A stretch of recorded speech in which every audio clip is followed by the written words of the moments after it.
একটা কথা শোনো, জীবনে একটা পর্যায়ে পৌঁছলে নিজের ছোটোখাটো শখ সাধগুলো অবশ্যই পূরণ করো। পরে করব, হাতে তো আরও সময় আছে ভেবে থাকলে সেই সময়টা আর কখনোই আসবে না। আর আসলেও সেই তাগিদটা আর থাকবে না। দায়িত্ব, কর্তব্য সব করবে, কিন্তু নিজের জন্য নিজেকেও গুরুত্ব দেওয়াটা জরুরি।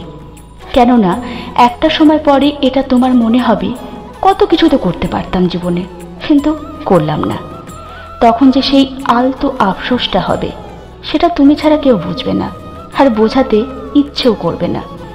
জীবনকে সামগ্রিক করো, সবটা বিলিয়েও দিও না, সবটা শুধু নিজের জন্য তুলেও নিও না। ভারসাম্য থাক, জীবন অপূর্ব হোক।